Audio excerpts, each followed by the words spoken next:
치유하시는 예수님이라는 주제입니다.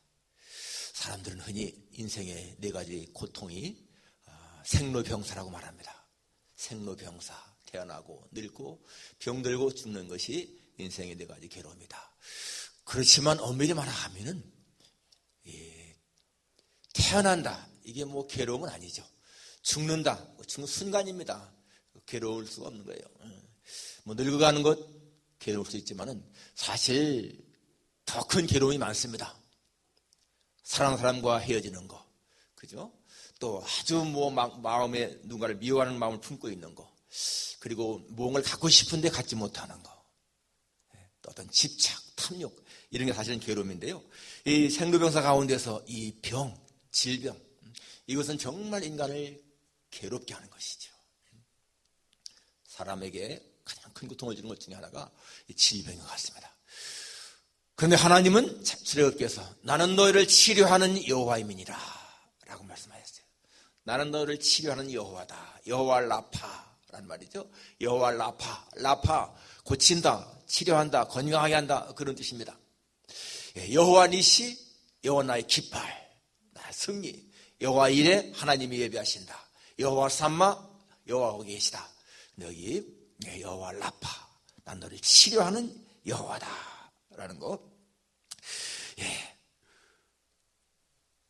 하나님은 우리의 질병을 치료하시는 분이라는 것이죠. 오늘 본문을 보게 되면은 바로 이 예수님이 치료하시는 얘기가 많이 나오는데, 예수님이 지상에서 하신 일을 보게 되면은 하나라를 선포하시고 말씀을 가르치시고 그 다음에 질병을 고치셨다.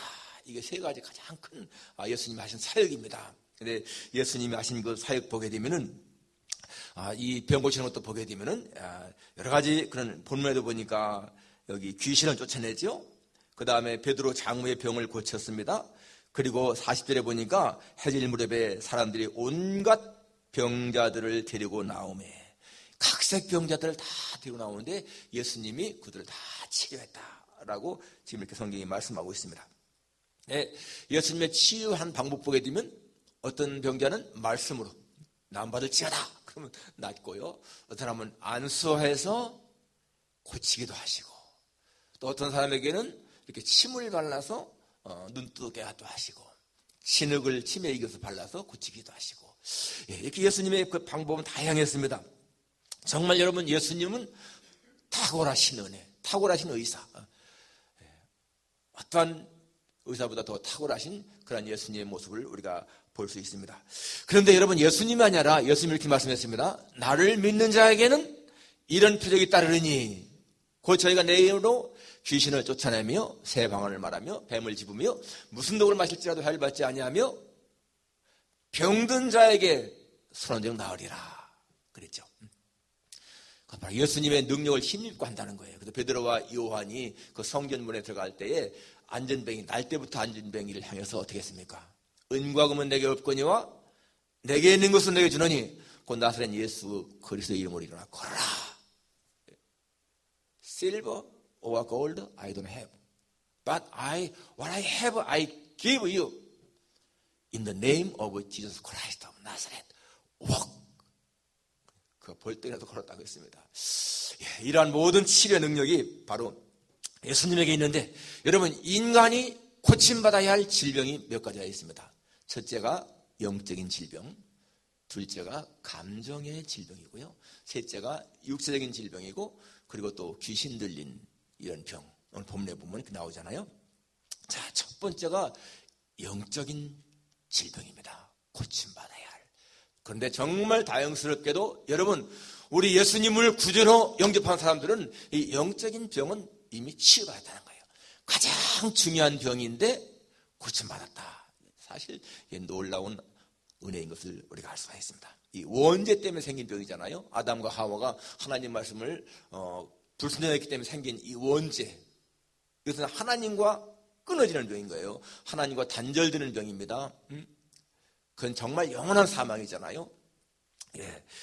바로 하나님은 생명의 근원이신데 생명에서 끊어졌다. 그러니까 그 사람에게는 기쁨이 없는 거예요. 하나님은 복의 근원이신데 거기에서 끊어졌다. 그 말은 무슨 말입니까? 복이 없는 인생인 거예요. 그러니까 이 원죄를 해결하지 못하면은 여러분, 인간은요 만족이 없습니다. 여러분, 세상에서 무슨 자기가 원하는 직업이 있고 무슨 지위도 좋고 돈도 많고 그러지만은 그들 속에 진정한 만족이 없는 사람들이 많습니다. 그러니까 하나님을 만나지 못하면 진짜 만족이 없는 거예요. 요한복음 4장에 보게 되면 무슨 말이 나옵니까? 그 수가상의 여인, 그는 자기의 뭔가 이렇게 만족을 얻으려고 남자도 이렇게 몇 번이나 바꾸고 그랬잖아요. 그런데 만족이 없었습니다. 그때 예수님이 무슨 말씀했어요? 이 물을 마시는 자마다 다시 목마르려니와 내가 주는 물을 마시는 자는 영원히 목마르지 않는다. 왜? 내가 주는 물은 그 배에서 영생하도록 솟아나는 샘물이기 때문이다. 그랬습니다. 그러니까 이 물을 마시는 자, 이건 무슨 말이에요? 세상적인 것으로 만족을 누리려고 하는 사람들은 또다시 목마르다. 그러니까 아무리 돈이 많고 무슨 권력이 있고 명예가 있고 인기가 있어도 항상 사람은 갈증을 느낀다는 거예요. 그런데 내가 주는 물, 예수님 주는 물을 마시는 자는 영원히 목마르지 않다. Never thirst. Never thirst. 다시는 목마르지 않다. 왜냐하면 그것은 내가 주는 물은 영생하도록 솟아나는 샘물이 되기 때문이다. Spring of water, welling up to eternal life. 영원한 생명에 이르기까지 하는 그 샘물이 되기 때문에 목마르지 않다. 여러분, 정말 우리가 이 영적인 문제를 해결하는 게 얼마나 중요한 것인가. 왜 사람은 고독을 느끼고 허무감을 느낍니까? 영적인 질병 때문에 그런 거죠. 이 영혼의 문제가 해결되지 않았기 때문에 항상 인간은 고독을 느끼고요, 허무감을 느끼는 거예요. 여러분, 생명의 특징은요, 기쁨입니다. 생명이 있는 곳에는 생기가 있고 기쁨이 있어요. 생명이 없는 곳은 어둠이죠. 그런데 생명의 기쁨은 생명의 특징 기쁨이다. 바로 예수님 말씀했습니다. 나는 곧 길이요 진리요 생명이다. 예? 예수님의 생명이라는 거예요. 거기에는 반드시 기쁨이 있습니다. 그래서 예수님 하신 말씀이 뭐예요? 내가 이것을 너에게 이름은 내 기쁨이 너희 안에 있어 너의 기쁨을 충만하게 하려 함이라. 예수님 안에 있는 기쁨이 우리 안에 충만하게 채워지는 거, 여러분, 이것이요 믿음 생활인 거예요. 예수님을 믿는 우리는 특권입니다. 예수님의 기쁨이 내 안에 있다. 그러니까 바울이 이 빌립보 교인들 향해서 뭐라고 합니까? 주 안에서 항상 기뻐하라. 내가 다시 말하노니 기뻐하라. Rejoice in the Lord always. In the Lord. 예수님 안 주 안에서 항상 기뻐하라. Rejoice, rejoice. 그러니까 여러분, 예수님을 믿으면서 마음의 기쁨을 모른다고 하는 것은 뭐가 문제가 있는 거예요. 여러분, 사람이 가장 행복할 때가 언제예요? 기쁠 때잖아요. 여러분, 지난 과거 한번 다 회상해 보세요. 내가 언제가 가장 기뻤는가? 정말 기뻤던 일이 있잖아요. 내가 원하는 것을 얻었다든지, 학교, 대학에 학교했다든지, 학교를 합격했다든지, 집을 샀다든지, 그 얼마나 마음에 기쁨이 있었습니까? 그 기쁨이 있을 때가 행복이잖아요. 그런데 사실상 우리가 의식은 잘 못해도 과거에서 우리에게 가장 기뻤던 순간이 언제였는가 하면은, 여러분, 예수님을 구주로 영접해서요, 내 영혼의 문제가 해결됐을 때입니다. 죄의 문제가 딱 해결됐을 때, 죄로부터 해방받고 그래서 하나님의 자녀가 된 그때만큼 그렇게 기쁠 때가 어디 있겠어요? 우리가 잘 못 느낀다 할지라도 영혼의 기쁨인 거잖아요. 예. 여러분, 가장 중요한 문제를 우리는 해결한 거예요. 예수님 믿음으로. 가장 중요한 문제가 뭐예요? 죄, 허무, 죽음의 문제잖아요. 근데 우리는 예수님 믿음으로 말미암아서 여러분 그 문제가 해결됐습니다. 여러분, 아직도 살아가는데 자꾸만 인생에 허무감이 든다. 왜 이렇게 사는 게 허무할까? 깊이 생각해 보십시오. 내가 정말 예수님을 인격적으로 뜨겁게 만났는가? 물론 예수님 만나도 때때로 일시적으로 허무감 느낄 수 있습니다. 그러나 여러분, 그 허무감은 잠시 있는 거예요. 우리의 은혜가 약할 때가 있잖아요. 떨어질 때가 있지 않습니까? 그럴 때 느낄 수 있습니다. 그러나 여러분, 보편적으로 우리 일상생활 속에서 큰 허무감은 사라지는 거예요. 여러분이요, 죽음에 대해서 항상 두려워하는가? 그러면 정말 깊이 생각해 봐야 됩니다. 예수님을 만난 진정한 체험이 있는가? 예수님을 확실하게 만난 체험이 있는 사람은 죽음에 대한 두려움 떨쳐버릴 수 있습니다. 왜? 그분이 부활이고 생명이니까. 그분이 영원한 나라를 약속했으니까 우리는 죽음에 대한 두려움 이길 수가 있는 거예요. 그런데 예수님을 진짜로 만난 체험이 없으면요, 항상 마음에 죽음에 대한 두려움이 있습니다. 영적인 질병을 치료받았는가? 예수님을 구주로 고백하고 여러분 안에 성령께서 내주하신다면요, 이 영적인 질병은 고침받은 거예요. 믿으시기를 축원합니다. 두 번째는 감정의 질병입니다. 감정의 질병. 이건 상처에서 오는 질병이거든요. 사람은 마음에 상처받게 되면 그게 병이 됩니다. 맞아. 사랑하는 사람과 헤어졌다든지, 어릴 때부터 학대를 받았다든지, 어떤 충격을 받았다든지, 가까운 사람에게서 배신을 당했다든지, 그러할 때 이 감정의 병이 생기는 거예요. 어떤 여인이요, 아주 심한 이 위궤양 관절염을 앓았습니다. 그런데 병원에 가서 이렇게 봐도요, 별로 이상이 없다는 거예요. 그런데 그 사람에게 몸에는 진짜 이게 막 생긴 거예요. 그래서 나중에 목사님을 찾아가서 이제 기도를 부탁했는데, 목사님이 기도를 하는 가운데에서 뭔가 느낌이, 이 자매님이 누군가를 굉장히 증오하고 있구나. 적개심 품고가 이걸 느껴지는 거예요. 그래서 물었습니다. 누군가를 굉장히 미워하지 않습니까? 아니요. 근데 뭔가 좀 숨기는 것 같아. 그래서 혹시 친척이나 가족 가운데 누군가를 굉장히 미워하지 않아요? 그러니까 아니라는 거예요. 그런 일 없다고. 그래서 목사님이 정말이에요? 하고서 그냥 물으니까 갑자기 얼굴을 탁 머리를 떨구었습니다. 그리고는 사실을 얘기하는데, 자기 여동생이 자기가 사랑하던 남자를 빼앗아 결혼했다가 얼마 전에 이혼했다는 거예요. 그러면서 나는 그 애를 절대 용서할 수가 없어요. 그런 거예요. 절대 용서할 수가 없다. 그러니까 목사님이 동생을 용서하지 않으면은 자매님은 뼈가 녹는 것 같은 고통을 계속 당할 거예요. 그래도 용서할 수가 없어요. 얼마나 마음에 사무쳤으면 용서할 수 없다고. 그러니까 목사님이 결국 자매님은 애인도 뺏기고 행복도 뺏기는 그러한 삶을 살 수밖에 없겠네요. 그러니까 그 여자가, 그럼 목사님 어떻게 해야 돼요? 용서하세요. 용서의 편지를 쓰세요. 동생을 위해서가 아니라 자매님 자신을 위해서 그 사람을 용서하는 편지를 쓰세요. 이 자매님은요, 그 말을 듣고도 써지지가 않는 거예요. 편지가 절대 용서가 안 되는 거예요, 동생에 대해서. 그런데 시간이 지나면서 더 몸이 나빠지니까, 죽겠으니까 진짜 편지를 썼습니다. 동생한테 용서한다는 편지를 썼는데, 이거 붙이는 것도요, 금방 못 붙였어. 며칠 기다리다가 너무 안 되니까 나중에는 진짜 간신히 걸어가서요, 우체통에 편지를 딱 넣었는데, 여러분 놀랍게도요, 그 편지를 딱 넣는 순간에 자기 마음에 평안해지더란 거예요. 그리고 몸이 훨씬 가벼워지고요. 그리고 정말 며칠 안 가가지고 여러분 그 증세가 다 달라진 거예요. 관절염, 위궤양. 이게 감정의 병입니다. 감정의 병. 마음의 병인 거죠.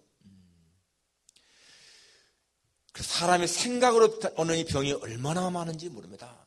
저는 아주 20살 때 너무 신비한 그 경험이, 더 밥만 먹으면 쓰라리고 계속 그래가지고 고통을 받고 그랬는데, 그 기도원에 있던 목사님이, 고 선생, 제가 19살 때니까, 고 선생, 이것은요, 맥을 짚어보더니, 고 선생, 우유는요 아주 튼튼합니다. 생각의 병이에요. 여러분 그 말 듣고 그 다음 끼부터요 안 아픈 거예요. 그렇게 밥만 먹으면 쓰라리던 것이 그 말 딱 듣고 난 다음부터는 안 아픈 거예요. 이 감정의 병이요, 이게 얼마나 큰 것인가를 제가 체험했습니다. 많은 사람들이 이 감정의 병을 앓고 있습니다. 어떤 여자는 자기 아버지와 엄마가 이혼을 했어. 자기가 얼마나 힘들게 살았겠습니까? 그러니까 나는 아빠의 엄마를 용서할 수가 없어. 그러면서 막 미워하는 거예요.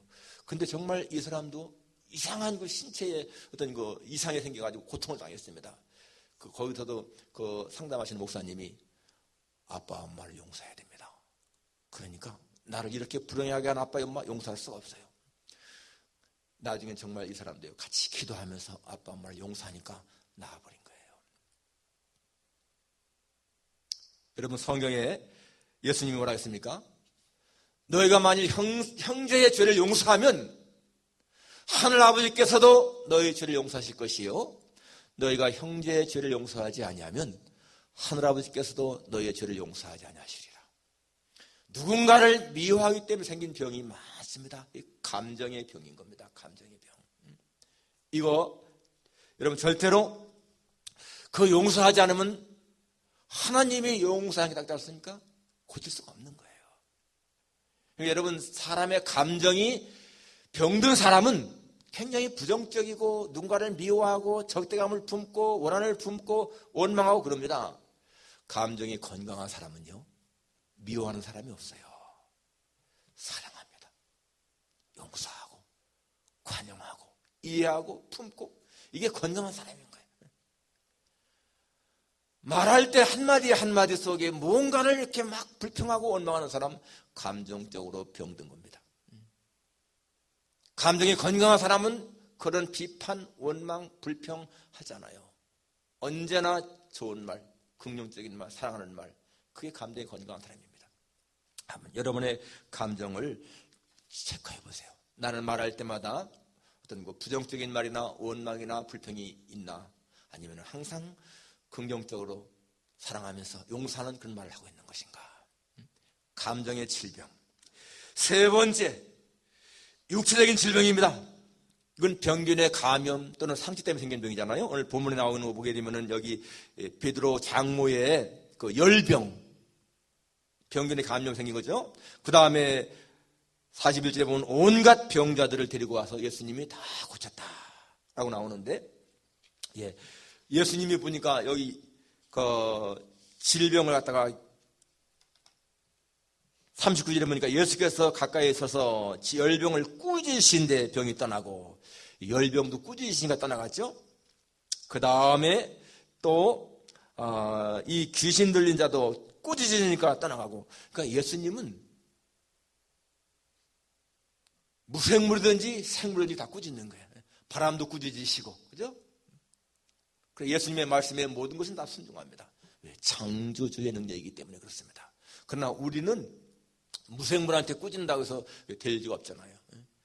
예수님은 예를 들어서 그 무화과 나무도 저주하니까 말라버리지 않습니까? 예수님만의 능력인 것을 알 수가 있습니다. 그리고 예수님은 오늘 성경에 보게 되면 문둥병자 치료한 것, 중풍병자 고친 것, 손 마른 자, 소경, 안진병이 다 치료했습니다. 그러니까 예수님 앞에 오는 병자마다 다 치료받습니다. 그런데 예수님의 병을 들여다보게 되면 그 사람의 믿음을 칭찬할 때가 많아요. 내 믿음이 너를 치료했느니라. Your faith has healed you. 너의 믿음이 너를 고쳤다. 여자야, 내 믿음이 크도다. 내 병에서 너희가 건강할지어다. 소경들에게 내가 이 일 할 줄 믿느냐? 예, 믿습니다. 내 믿음대로 되라. 여러분, 우리가 병 고침 받는 거는 우리의 믿음, 정말 중요한 거예요.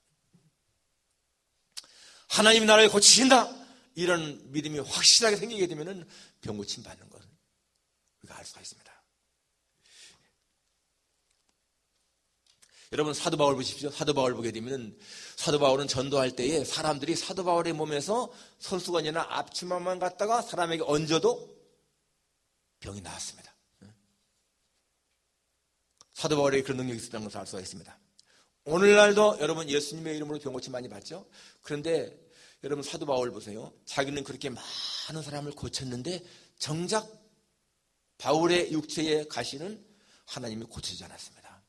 하나님께 3번씩이나 간구하고 기도했는데도 하나님은 이 바울의 병은 고치지 않았어. 그러면서 내 은혜가 내게 족하다 이랬습니다. 여러분, 내게 병이 있어도요 하나님의 은혜가 족하다는 거예요. 우리가 기억해야 됩니다. 모든 병이 다 고침받아야만 되는 것이 아니고 병이 그대로 있어도 하나님의 은혜는 족하다. 하십니다. 그러니까 정말 여러분, 우리가 내 병이 낫든지 안 낫든지 그게 중요한 것이 아니에요. 하나님 앞에 모든 것을 맡기며 살아가는 인생이 그게 행복한 인생인 거예요. 나의 생명을 전적으로 하나님께 맡기는 그런 삶. 내 생명을 주 앞에 아주 커미트. Father, I commit you my health. 내 건강을 하나님께 맡깁니다. 그런 삶. 어떤 사람은 우리가 육적인 건강하게 살기 위해서는 오기가 필요하다고 했는데요. 이 오기는 그런 성질 내는 오기가 아니고 밥 잘 먹기, 잠 잘 자기, 기도하기, 그 다음에 기뻐하기, 감사하기. 여러분 데살로니가전서 5장에 나오는 항상 기뻐하라, 쉬지 말고 기도하라, 범사에 감사하라. 정말 이거 진짜 육체적으로 건강하게 살 수 있는 비결입니다. 기도하고 항상 감사하고 기뻐하고요. 거기다가 밥 잘 먹고 잠 잘 자고. 거기에 두 가지 더 하라면은 운동하기, 사랑하기. 7가지만 잘 해보세요. 7가지만. 그러면은요, 육체적으로 정말 건강하게 살아갈 수 있을 것 같아요. 예, 하나님은 우리가 건강하게 살게 하십니다. 우리 육체적인 건강의 책임은요, 우리에게 있습니다. 이걸 잘 지켜야 되는 거예요. 마지막 4번째는 귀신 들린 병인데요. 이거는 사실상 예수 딱 믿은 사람들에게는 해당이 별로 없습니다. 그 속에 예수님의 영이 있는 사람은 귀신이 감히 들어갈 수는 없는 거예요. 유혹은 할 수 있지만. 오늘 본문 보세요, 여러분. 여기 더러운 귀신 들린 자 32절에 33절에 회당에 더러운 귀신 들린 사람이 있어 크게 소리를 내 나사렛 예수여, 우리가 당신과 무슨 상관이 있나이까? 성경에 보게 되면 여러분 귀신 들자가 많이 나오죠. 귀신 들려 기먹고 벙어리 된 자, 귀신 들려 간질된 사람, 누가 8장에 나오는 그 거로사의 광인, 귀신 들려서 막 나체 다니면서 고성방가하는 사람. 지금도 여러분 세상에는요 귀신 들린 사람들이 굉장히 많습니다. 겉으로는 똑같이 활동하는데 생활하는데 속에는 이 귀신의 영이 들어있는 사람들이 굉장히 많습니다. 한국에서 그 전에 어떤 살인사건 보게 되면은 그 귀신 들린 자가요 아들한테 귀신이 아들한테 가서 내 아버지 어머니를 죽여라 그런 소리 듣고는 자기 아버지 어머니를 죽였다는 그런 얘기 듣잖아요. 그러니까 여러분 이 귀신에게 이 끌리는 사람들 많습니다. 그리고 아주 유별나게 교회, 예수, 성경 이런 말만 들어도 싫어하는 사람들, 그 속에요 귀신의 영이 있는 거예요. 여러분 귀신은요 사람보다 강하잖아요. 그러지만은 귀신들은 예수님의 이름 굉장히 무서워하고 싫어합니다. 저는 한국에 있을 때도 그렇고 미국에 있을 때도 그렇고 벌써 오래된 일인데 이 귀신 들린 자 몇 사람을 이렇게 이제 대하고 쫓고 했는데 보게 되면 정말 예수의 이름으로 하면은요 굉장히 두려워해요. 예수님의 이름을 그렇게 무서워합니다. 저는 이 귀신의 그러한 존재를 느끼면서 영적인 세계에 대한 더 확신을 가졌습니다. 영적인 세계는 정말 있는 것이구나. 귀신들 보니까 우리 눈에는 보이지 않지만은 실제 존재하는 귀신들이 있습니다. 근데 여러분 이 귀신들이 침투할 때가 언젠가 하면은요 이 알코올 중독이라든지 무슨 마약 중독이라든지 그런 경우도 많고, 그리고 이 포르노 영화를 본다든지요, 그 다음에 남을 갖다 미워하는 마음을 품었다든지 이 점집에 갈 때 많이 들어가고요. 제가 알던 사람은 자기가 점집에 가서 이름을 바꿨는데 그때 귀신이 들어간 거예요. 내가 그 사람하고 막 귀신하고 대화하다 보니까 너 언제 들어갔어? 하고 그때 질문하니까요. 얘가 점집에 가서 이름 바꿀 때 들어가지. 그러더라고요.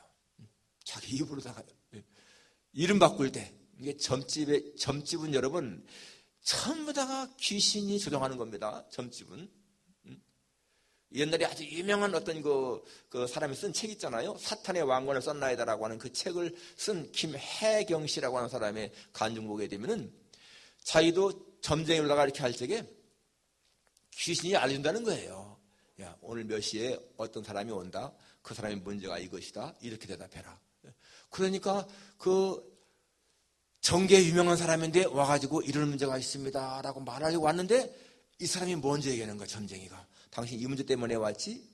그러니까 여러분 이게 얼마나 기가 막힌 거예요. 자기 비밀을 아는 사람이 없는데 그 말 하려고 왔는데 점쟁이가 알아맞히니까 이 사람 용하구나 그러잖아요. 귀신들은 과거의 일은 얘기해도 미래의 일은 모른다. 그 사람이 말이 그렇더라고. 여러분 아무튼 간에 이 귀신 하나님의 영이 있는 사람들은 귀신의 영이 가까이 못하는 거예요. 그러면 점치는 집, 구다는 집, 무당이 거기 구달 때에 예수 믿는 사람이 있으면은 못 하잖아요. 하나님의 영이 있는 곳에는 귀신의 영이 역사하지 못하는 거예요. 자, 여러분 오늘 우리 치유하시는 예수님, 우리가 고쳐야 할 병이 무엇인가? 영적인 병, 감정의 병, 육체의 병, 이 귀신 들린 병. 그런데 여러분 예수 믿는 사람은 이미 벌써 영적인 병과 귀신 이 문제는요 깨끗이 해결받은 거예요. 그리고 영혼이 건강한 사람은 감정의 병도 사실은 고침받은 거예요. 육체의 병은 예수 믿어도 걸릴 수 있습니다. 그렇지만은 정말 예수님의 믿음, 예수님을 대한 믿음은 육적인 병도 고침받는 거예요. 물론 모든 병이 고침받는 것은 아닙니다. 하나님은 사람의 생명을 주장하신다. 그렇지만은 하나님은 우리가 건강하게 살기로 하시는 걸 깨닫고 여러분 정말 하나님 앞에 우리의 생명을 맡기고 할 수만 있으면 건강한 삶을 살아가는 여러분과 제가 되기를 주님의 이름으로 축원합니다.